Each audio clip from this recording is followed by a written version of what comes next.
A paz de Deus, meus preciosos e queridos irmãos, sempre no glorioso nome de nosso Senhor Jesus Cristo.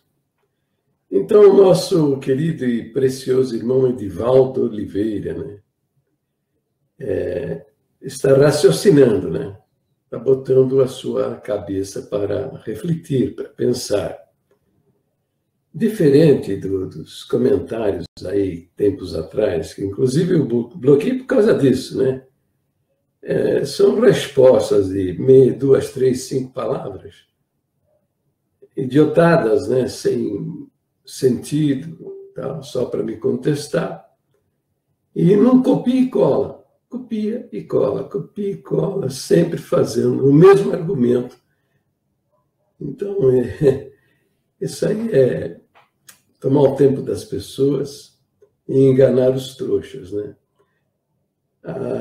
Ele prometeu aí, tempos atrás, que ele ia pegar ponto por ponto. São 78 pontos heréticos que eu denuncio, que são as heresias da nossa querida Congregação Cristã do Brasil. E ele prometeu que iria mostrar para mim que cada um desses pontos são uma falácia. E ele fez lá um esforço de fazer isso com o primeiro ponto de doutrina, onde eu digo que o ministério tornou a Bíblia um livro comum, com o acréscimo da palavra contendo. Veja, ele raciocinou, expôs todos os seus argumentos. E eu fiquei feliz com ele, até elogiei ele. E veja, porque ele me deu a possibilidade de fazer, parece que foi 8 vídeos. 8 vídeos que me permitiram passar uma porção de informações fundamentais, todas elas com os versos bíblicos que dão sustentação às minhas afirmações. Agora ele colocou aí um texto, está raciocinando, eu vou responder por ele. Então, a responder esse texto. Ele diz assim, primeiro, ponto 1, quando você diz que é misericordioso, por que você não prega que também ele é fogo consumidor? Aqui você está expressando mal os seus pensamentos. Isso seria muito normal para mim, que eu sofro de dislexia. Não é grave, mas ela existe, tá? Mas para você, que é uma pessoa que está por aí dizendo que eu sou uma apedeuta, ignorante, não sei nada, você não deveria, então, expor aí os seus pensamentos dessa maneira. Você deveria aqui escrever, quando você diz que Deus é misericordioso, porque você não prega que também ele é fogo consumidor.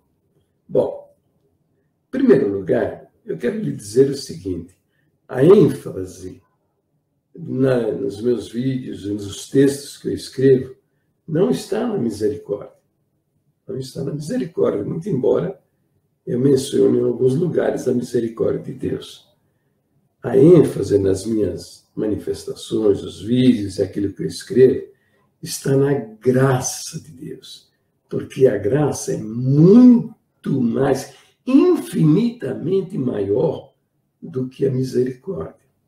Então, o fato de Deus ser misericordioso não descreve sequer, na minha maneira de entender, vou usar até uma expressão matemática, Eu não sou matemático. É uma maneira usual de se expressar. Não expressa nem 10% daquilo que é a pessoa de Deus. A graça, sim. A sua graça infinita mostra que é muito maior, mas muito maior mesmo. Veja, o que é a misericórdia? O juiz perdoa o condenado num ato de misericórdia.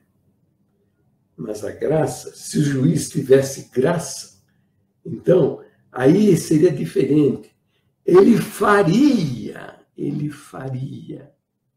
alguma coisa além, muito mais além.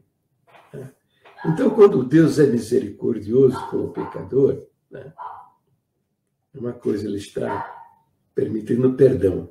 Agora, quando Deus concede da sua graça, a sua graça, entenda, é Ele mesmo vindo ao mundo, assumindo uma figura humana, emprega a sua palavra, fala que Ele é o Salvador e o que Ele vai fazer vai beneficiar todos nós e todos os que acreditarem naquilo que Ele vai fazer e que fez na cruz do Calvário derramando seu sangue precioso, terão o perdão e a salvação.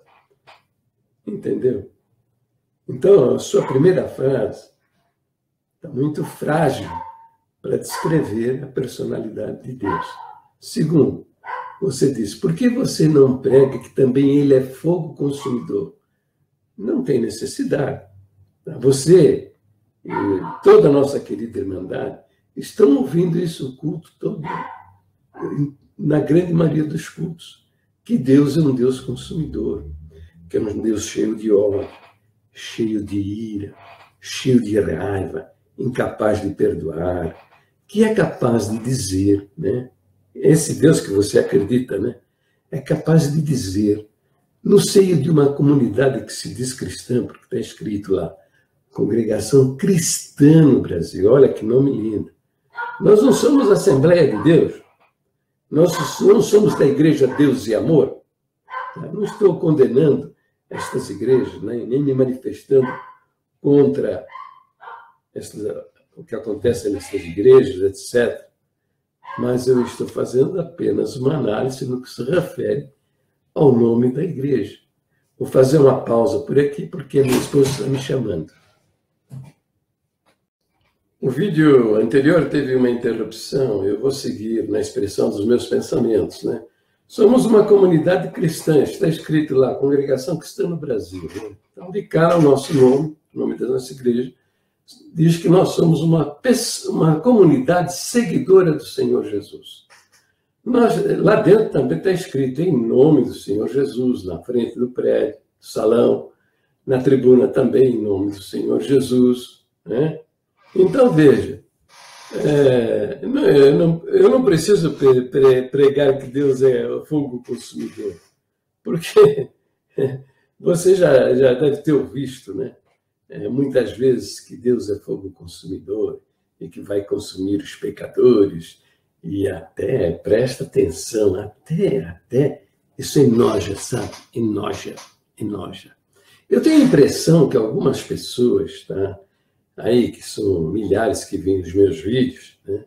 Até vomitam, tá? Quando eu faço esse relato, que homens que se titulam cristãos, seguidores de Jesus Cristo, anciãos dessa comunidade cristã, da tribuna dizem, fora daqui, você não é das minhas ovelhas, você é um cadáver, você está fedendo, você é uma porca lavada, você é um cão que voltou ao seu próprio vômito, você não é das minhas ovelhas, entenderam? Tá? Dizendo-se que estão falando, que são a voz, a expressão de Deus. Esse Deus, a palavra é Jesus, né? Vocês dizem que a palavra é Jesus. Esse Jesus está fazendo o que no seu testemunho terreno ele não fez de maneira alguma. É só ler o Evangelho e comparar que você vai ver a diferença. Chamou Mateus. Mateus era um ladrão, era um coletor de impostos. Primeiro, o povo de Israel considerava ele um traidor, né? Por quê? Porque ele estava a serviço do dominador na nação de Israel. E também um traidor. Ele cobrava imposto de tudo, né? De casa, de terreno, de negócio, tudo. Uma parte ia lá para o imperador romano e a maior parte para o bolso dele, né? Chamou Mateus, vem e segue-me, porque ele conhece o coração dos homens. Né? Sabia que Mateus estava fazendo aquilo e que ouviu o Senhor Jesus e tomou consciência que aquilo que ele estava fazendo era abominável diante de Deus. Tá? E o Senhor conhece o coração de Mateus e disse, lá, Mateus, vem e segue. Fez dele um dos seus apóstolos. Viu Zaqueu no alto da árvore e disse, desce depressa, me convém estar na sua casa. Quem era Zaqueu? Zaqueu era o chefe dos coletores de impostos, era o chefe dos traidores, era o dono, o líder daquela organização de ladrões, né? Ele roubava também, porque cobrava impostos também, uma parte ia para Roma, outra parte para o bolso dele, e da turma toda, da turminha dele que ele comandava, ele também pegava uma graninha, né? E o Senhor Jesus entrou na casa dele e disse: hoje entrou salvação nesta casa. Todos que estavam ali, Zaqueu, seus parentes, seus amigos, foram salvos por toda a eternidade, né? Então, a mulher adúltera, né, atirada pelos fariseus, sacerdotes fariseus, esta mulher foi apanhada em adultério. Moisés manda que tais mulheres sejam apedrejadas. Tu que dizes? Olhou para os homens e disse para ele: quem dentre vós estiver sem pecado, atire a primeira pedra. E eles largaram, a começar dos mais velhos, né? Você parece que já tem uma meia idade aí, já está para lá dos 50, né? A começar dos mais velhos, foram abandonando, jogando as pedras no chão e indo embora. Não ficou ninguém. Ficou o Senhor Jesus e a mulher adulta. Ele olhou para ela e perguntou: mulher, onde estão os teus acusadores? Ninguém te condenou? Ela disse: ninguém, Senhor. Nem eu tampouco te condeno. Vai e não peques mais. Tem um vídeo aí que uma coitadinha de uma nossa irmã viu o vídeo, né? E falou assim: mas o Senhor falou, vai e não peques mais. É uma grande ilusão. Bom, primeiro precisa entender esse conselho, né? Precisa entender esse conselho, né? Essa palavra. Né? Começa por aí, né? Deveria ser diferente, né? Jesus deveria dizer: pode continuar pecando, adulterando, que não tem problema, não.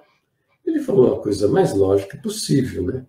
Para que ela não fizesse outras interpretações. Vai, não peques mais, não adultere mais. Mas veja bem, reflita comigo. Ela parou de pecar? Hein? Ela parou de pecar?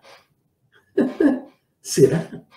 Eu acredito que ela não adulterou mais, né? Que talvez tenha se convertido. Eu creio que ela se converteu ao Senhor Jesus e mudou a sua vida. Mas continua a pecar, como eu estou pecando. Você, Edivaldo, é um grande pecador, né? Um miserável pecador, como eu. Só que eu sou como um publicano, que choro meus pecados. E não peço a ele misericórdia, mas lamento meus pecados. Que miserável homem que eu sou, né? Como Paulo fala, né? Miserável homem que eu sou. Quem me livrará do corpo dessa morte? O Senhor Jesus mesmo disse que na nossa carne não habita o bem algum.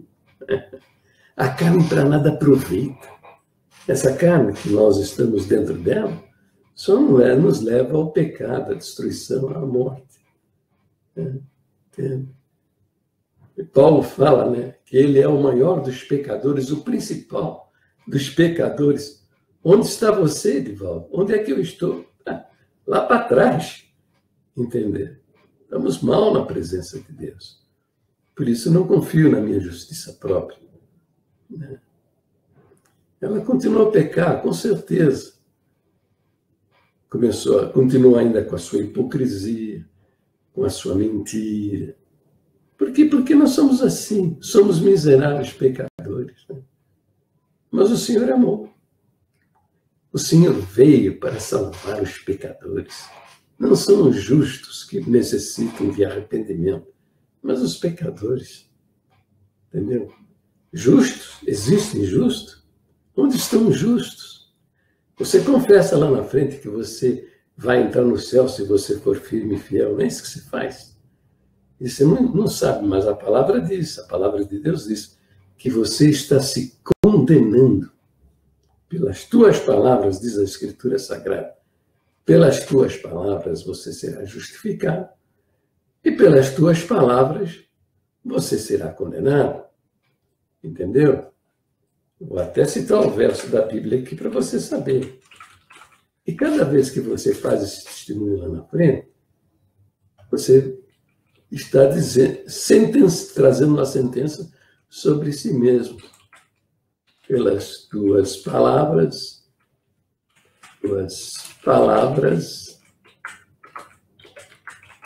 você será. Em Mateus, capítulo 12, versículo 37, porque por tuas palavras serás justificado e por tuas palavras serás condenado. Ora, como você está dizendo que você só vai entrar se você for firme e fiel, e como você sabe que você não é firme e fiel, você não é firme e fiel coisa nenhuma,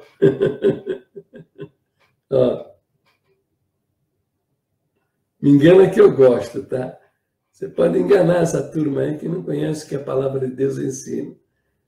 Mas a mim você não engana, eu sei quem você é. Estou fazendo juízo a seu respeito? Não. Eu estou fazendo uma análise a respeito da sua personalidade, conhecendo a minha personalidade. Como eu disse a você, a diferença é que eu sei quem eu sou e você se acha o santo de Deus, o bom da parada. Ó, melhor que você, só o Senhor Jesus. Quem sabe até, né? Nem o Senhor Jesus consiga ter a sua santidade, né? Entendeu? Mas nós estamos falando aqui, que você diz que eu não prego que ele é fogo consumidor. Não, não precisa, na congregação não precisa, né? Quando os homens estão dizendo que palavras, né, enxotando, expulsando, a princípio, né, tempos atrás, no ocultismo, esse grande crime que o ministério da congregação é responsável ao longo de 70 anos, ter matado milhares de pessoas, destruído suas famílias, tá? Destruído suas famílias. Esses crimes que esses homens vão responder por eles, né? Tá? Isso poderia ter sido evitado. Isso não precisaria ter acontecido, né? Não precisaria. Se fosse público, né? Se quando esse filho do diabo, esse homem possesso de demônios, lá atrás, por volta de 1940, por aí mais ou menos, quando ele pregou 1 João 5,16, dizendo que, criando o pecado de morte, e dizendo que quem adulterou e quem fornicou é pecador de morte, né? Que caiu da graça, é cão, né? Que voltou ao seu próprio vômito, é porca lavada, expulsou da igreja. Se isso tivesse se tornado público, ele teria sido repreendido. E todos esses crimes ao longo de 70 anos, se não foi mais, né? Se não foi mais, vai saber, porque não sabemos o dia, a hora, o lugar, quem foi que disse isso. Estou imaginando que 70 anos, pode ser muito mais até, né? O ministério não seria responsável por esses crimes. Entende? Esses crimes hediondos, porque a princípio eram aqueles que tinham cometido pecados graves, como a adultério e a fornicação. Depois, tornou-se... Quando você coloca o pé na estrada da perdição, você vai longe, cada vez mais se distanciando de Deus. Tá? Então, aí, se você no final do culto chamasse o ancião e falasse, ó, que você pregou aí na tribuna, isso aí não é verdade, a palavra de Deus não ensina isso, isso está fora das nossas doutrinas. Você ia tomar uma dura, ele ia dizer que você estava blasfemando da palavra que Deus deu na boca dele. Entendeu? Então, não existe isso. A palavra pregada é para ser julgada. Tá? O Senhor manda, se houver profecias, os outros julguem. Está nas Escrituras. Exatamente para não sermos enganados por falsos profetas e impostores. Então, julgar a palavra pode ser quem for. É legítimo, tá? E aquele cuja palavra está sendo corrigido, repreendido, se ele é realmente um seguidor do Senhor Jesus, e ele está errado, ele vai agradecer, ele não vai dar dura, não. Ele vai, irmão, Deus abençoe. Eu não sabia, eu fiquei sabendo, Deus abençoe. Agora, se ele está certo, o crente vai aprender mais alguma coisa. Ele vai explicar, mas não vai dar dura a ninguém. Assim agem aqueles que verdadeiramente estão agindo de acordo com o Espírito Santo. Né?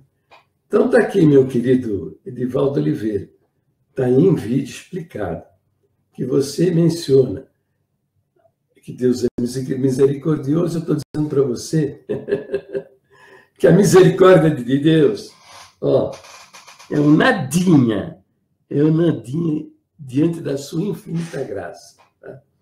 Você, por isso, você nem crê. Você crê que a igreja é a graça de Deus. Que uma loucura, né? Presta atenção. Cheia de adúlteros, homossexuais, mentirosos, hipócritas. Você sabe melhor do que eu a respeito disso, que são homens desse jeito mesmo. Tá? Isso, veja, não é um ataque à congregação. Eu não estou falando mal da congregação ao dizer tais coisas. Isso está em todas as igrejas. Todas as igrejas. Sabe onde ele não... Esses homens, esses filhos do diabo mentirosos, a turminha da maçonaria, que você também conhece muito bem essa cambada, tá? Sabe onde eles não estão? Eles não estão nos pequenos grupos, tá? Eles não estão nos pequenos grupos, porque não lhes interessa. O maior desejo deles é ter domínio sobre a vida das pessoas. Tá? Eles querem poder e domínio. Eles querem reinar. Tá? E a prova está aí, né? Até o lugar de Deus, esses homens tiveram a ousadia de assumir lá na tribuna, né? Tá? Então está aqui respondido a sua primeira indagação. Tá? Que Deus é graça infinita. Tá? A graça infinita está em que Ele, o próprio Deus, Criador de todas as coisas, encerrou todos os homens debaixo, né, da desobediência, né? Está escrito na palavra, que ele encerrou todos debaixo da desobediência para usar de misericórdia para com todos. Para você não dizer que eu estou inventando palavras, abra a sua Bíblia. Aqui,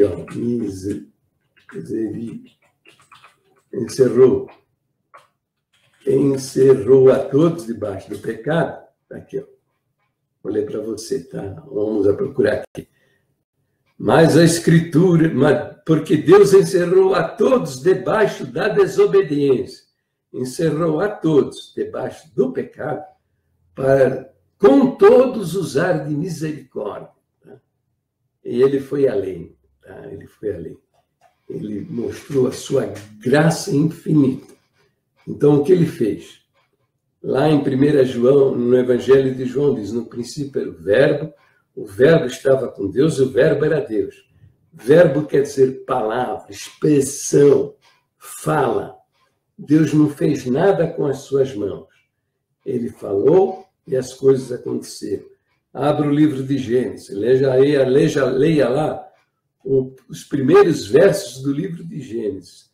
Você lê lá no primeiro capítulo, diz, no princípio criou Deus o céu e a terra. No princípio ele criou com a mão. Ele fez o céu com a mão, a terra com a mão, não. Ele falou e as coisas aconteceram. Verso 3 diz, e disse Deus, a voz saiu, o verbo saiu, a expressão saiu. Haja luz e houve luz. Tá? Então, e depois o verso 6 diz, e disse Deus, haja uma expansão no meio das águas, e haja separação entre águas e águas. E por aí Deus foi criando todas as coisas. Né? Só o homem ele tomou do barro, formou a sua própria imagem, soprou nele o fôlego de vida. Lá no Evangelho de João, versículo 1, diz, no princípio era o verbo, no princípio era a palavra, e a palavra estava com Deus e a palavra era Deus. A palavra estava no princípio com Deus. Todas as coisas feitas por ele, foram feitas por ele. Ele quem? A palavra, o verbo divino. E sem ele, a palavra, o verbo divino, nada do que foi feito se fez. Na palavra, no verbo divino, estava a vida. E a vida é a luz dos homens. Então, o verso 14 diz, e o verbo, a palavra, se fez carne e habitou entre nós. Então, aí o anjo anunciou Maria e José e disse a eles que colocassem naquela criança o nome de Jesus, que ele seria o Salvador da humanidade. Então, o verbo se fez carne e habitou entre nós. Pregou o seu evangelho. Seu evangelho, você lê lá no capítulo, lá em João, são 20 vezes, ele diz, quem crê em mim tem a vida eterna. Não diz vai ter, não sei se vai ter, quem sabe tenha. Nada disso. Ele diz quem crê tem. Tá? É o verbo divino, é o próprio Deus que se fez homem. Na cruz do Calvário pagou as culpas de todos os homens e da salvação, da vida eterna, se apoderam, se apropriam todos aqueles que confiam na suficiência daquele sangue derramado. Tá bom? Então, eu vou parar por aqui e tal. É o terceiro vídeo, nem sei se está funcionando aí, porque a minha internet está meio capenga, né? Tá bom? Mas, Edivaldo, sabe o que você anda fazendo? Você está querendo fazer disso uma questão pessoal. Não tenho nada contra a sua pessoa. Você, para mim, é uma pessoa que merece da minha parte todo o meu respeito, toda a minha consideração, todo o meu amor. Sabe qual é o maior desejo que habita o meu coração? É entrar na glória de Deus com você. Né? Eu vi que você aliciou algumas pessoas aí, Margarine, De Vito, né? A Jade, né? Para me combaterem aí e tal. Outros mais. Pois é, eu quero entrar na glória do meu Deus de mão dadas com vocês todos naquele dia glorioso, né? Com vocês, junto com... Eu não tenho o menor ressentimento contra a sua pessoa. Eu vi que você me agride, ofende, insulta, maltrata. Isso é prazer, alegria, contentamento, porque o Senhor Jesus disse, bem-aventurados sois vós quando vos injuriarem, perseguirem e mentirem, disserem todo mal contra vós a respeito do meu nome. Porque é grande o vosso galardão. E olha, tenha cuidado, olha, pelo que eu sei, a Jade, a Margarete De Vito lá, ela publicou aí uma lenda, né? E você, me parece que você é o autor dessa lenda. Cuidado com isso, filho. Cuidado, tenha cuidado, sabe? Olha, eu vou te contar uma experiência. Faz uns 3 anos, os anciãos da congregação, os maçons do ministério, eles aliciaram um pastor maçom também para fazer vídeos. Ele fez umas 6, 7 horas de vídeos me desqualificando aí na internet. E eu queria responder, entende? Eu queria responder. Sabe o que o Senhor me dizia? Ele disse para mim umas 6 ou 8 vezes, eu não contei quantas. Ele dizia assim, o Espírito Santo dizia, não responda porque ele vai fazer pior. Veja. Eu falo, mas que é isso? Por que não responder? O cara está falando mentiras, colocando palavras na minha boca que eu não disse. O que é isso? Porque eu entrei em conflito, eu acredito, eu fiquei em conflito. Porque e às vezes que eu respondi, que eu fiz vídeo, eu respondi, eu achava o vídeo tão idiota que eu nem tinha coragem de publicar. Não era, na realidade, era o Espírito se manifestando em mim para não publicar aquilo, sabe? Eu não respondi, passou uns 4, 6 meses, né? Mas uma coisa acontecia. O Senhor fala na palavra, minha é a vingança, eu retribuirei. Né? Nós aprendemos a entregar nas mãos de Deus. E era isso que o Espírito Santo dizia para mim. E eu não queria de jeito nenhum. Porque nessas minhas contestações, são 18 anos, né, que eu escrevo a respeito da Congregação Cristã do Brasil, eu devo ter magoado muita gente, né, ofendido muita gente. sei lá, né? Nem me lembro. Então, entregar na mão de Deus, quando a palavra de Deus diz que a disciplina de Deus começa por aqueles que são da sua casa, a justiça de Deus começa por aqueles que são da sua casa. Como é que eu vou entregar alguém na mão de Deus se a justiça de Deus começa por mim? Calma, peraí, cuidado, eu nunca gostei disso, de entregar na mão de Deus. Depois de uns 4, 6 meses, eu não sei, acho que eu entreguei na mão de Deus. Entreguei o camarada na mão de Deus. E não demorou nem 15 dias, sabe? O bandido entrou na casa dele, teve tiro, a mulher dele foi parar na UTI, ficou entre a vida e a morte. Teve uma empregada que tomou uma coronhada, racharam a cabeça dela com uma coronhada, sabe? Com a arma, meteram a arma na cabeça dela. Teve tiro, ele passou por uma aflição muito grande. Eu fiquei sem entender, sabe? Pensando, puxa, será que Deus disciplinou ele? Não, acho que não. Por quê? Porque eu entendo o seguinte, Edivaldo, que quando Deus dá uma disciplina a alguém, ele tem o objetivo de ensinar alguma coisa. Deus não disciplina ninguém à toa. A disciplina de Deus tem o objetivo de ensinar. É que nem você, né? Quando você pegou o chinelo e deu uma chinelada no seu menino, é porque você estava querendo ensinar alguma coisa para ele. Você não queria bater por bater, né? Eu falei, mas faz tanto tempo, o que ele vai aprender disso? Eu não aprendi nada, porque até ele já esqueceu o que ele fez, né? É sempre assim, né? Quem dá uma bofetada no seu rosto, Edivaldo, esquece que bateu em você. Quem levou a bofetada, não, né? Mas quem bateu, esquece. E eu pensava, mas não tem nada a ver, porque a disciplina de Deus visa o ensinamento. Ele só disciplina alguém quando ele tem o objetivo de ensinar alguma coisa. Mas já faz tanto tempo, que ensinamento? Ele já até esqueceu. Você sabe o que o Espírito Santo falou para mim? Rapaz, presta atenção. Eu fiz isso não por causa dele, é por causa de você. Para que você saiba que eu estou, de olho em você.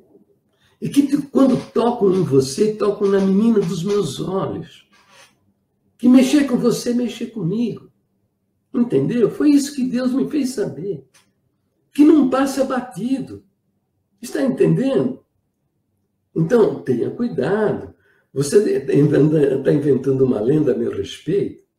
Tenha cuidado, você pode pagar o preço por causa disso. Não sei, né? Não sei, eu estou citando só um exemplo do que aconteceu.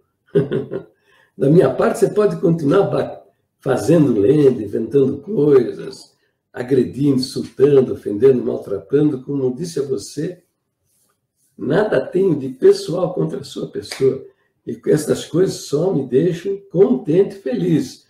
Porque naquele dia, eu tenho certeza, se Deus conceder o desejo do meu coração, que você entre na cidade de Deus comigo, com os demais da Irmandade da Congregação, entre na glória de Deus comigo, você vai ver, como os outros vão ver, o meu nome citado no meio de milhares, Jair Ferreira do Amaral.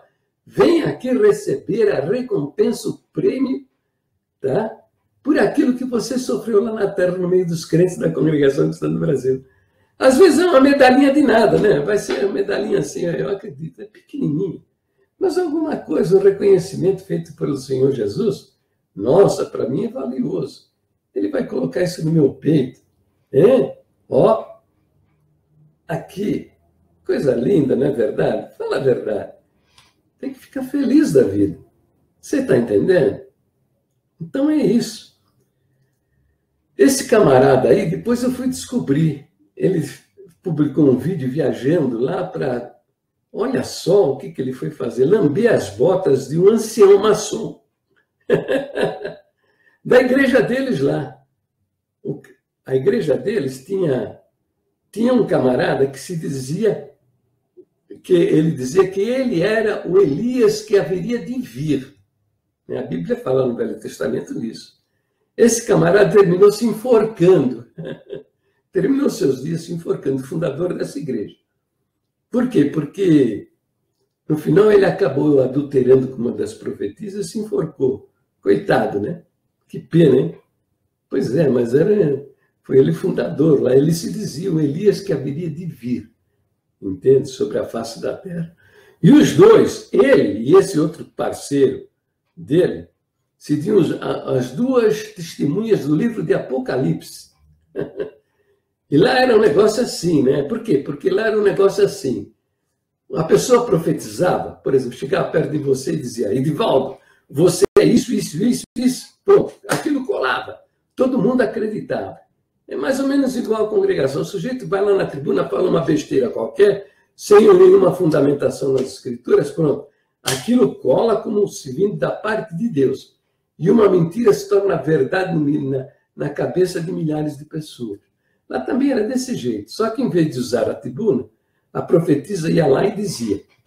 Entende? Não precisava nem de tribuna, era no chão mesmo. Entende? Pois é. Lá pelas tantas, esse ancião maçom brigou lá com o líder, né? Se separou. Aí se envolveu com uma mulher que fazia parte de uma quadrilha de ladrões que roubaram, eu não sei se foi o Correio Nacional ou se foi a antiga empresa de aviação Cruzeiro do Sul. Ela não existe mais, mas existia lá 30, 40 anos atrás. E ficou preso, porque o dinheiro do roubo foi encontrado na casa dele pela polícia. Ficou preso 10 anos. Tá? Então, depois saiu da prisão e tal. Foi até uma missionária americana que tirou ele da cadeia. Entendeu?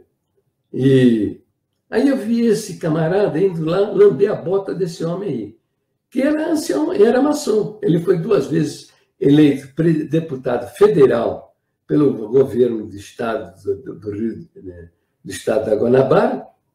Não, foi eleito 2 vezes deputado federal lá por Minas Gerais e foi secretário do Banco do Estado da Guanabara. Tá? Então, essas funções estão na cara, né? Só consegue aquele que faz parte dessa irmandade. A turminha aí que quer se dar bem, né? Nesse mundo velho aqui, nesse mundo miserável aqui, né? Então, mas ancião maçom foi lá. Quando ele foi lá lamber, então eu vi que ele era maçom também. Os maçons da congregação chamaram-no para fazer um trabalho para desqualificar a minha pessoa. Fez umas 6, 8 horas de vídeo, né? E para mim foi bom, né? Porque mostrou que Deus está na minha vida, que o Senhor está na minha vida, o Senhor está comigo. E o objetivo meu não é destruir a congregação. Quem sou eu para destruir uma congregação que está no Brasil? Uma senhora com 3,5 milhões de crentes aqui no Brasil, mais uns 500 mil lá no exterior. Eu não tenho essa autoridade, esse poder todo, não. Eu estou interessado nas almas perdidas, porque no seio da congregação, no meio da nossa irmandade, tem homens e mulheres maravilhosos, que eu conheço pessoalmente, convivo com eles até o dia de hoje. Homens e mulheres que eu admiro, tenho um respeito profundo, eu gosto deles, eu amo estas pessoas de todo o meu coração. Dentro da minha casa, eu tenho a minha esposa, uma mulher maravilhosa, uma cara serva de Deus, é crente de congregação, de carteirinha, né? De carteirinha. Só conhece a congregação, não conhece mais nada. Mas é uma mulher maravilhosa, uma mulher muito crente, entende? E muito digna, né?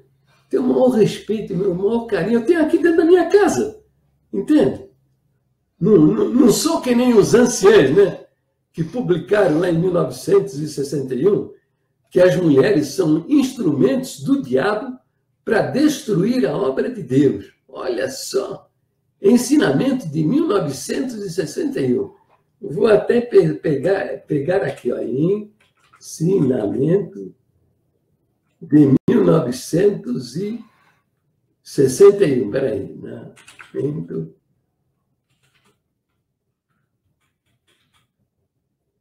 deixa eu ver aqui se aparece aqui, hein? Vamos ver aqui, ó.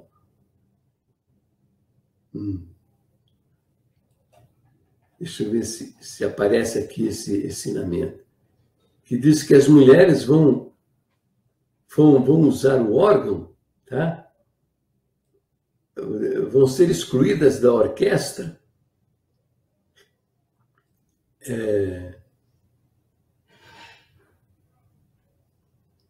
mulheres excluídas da orquestra, porque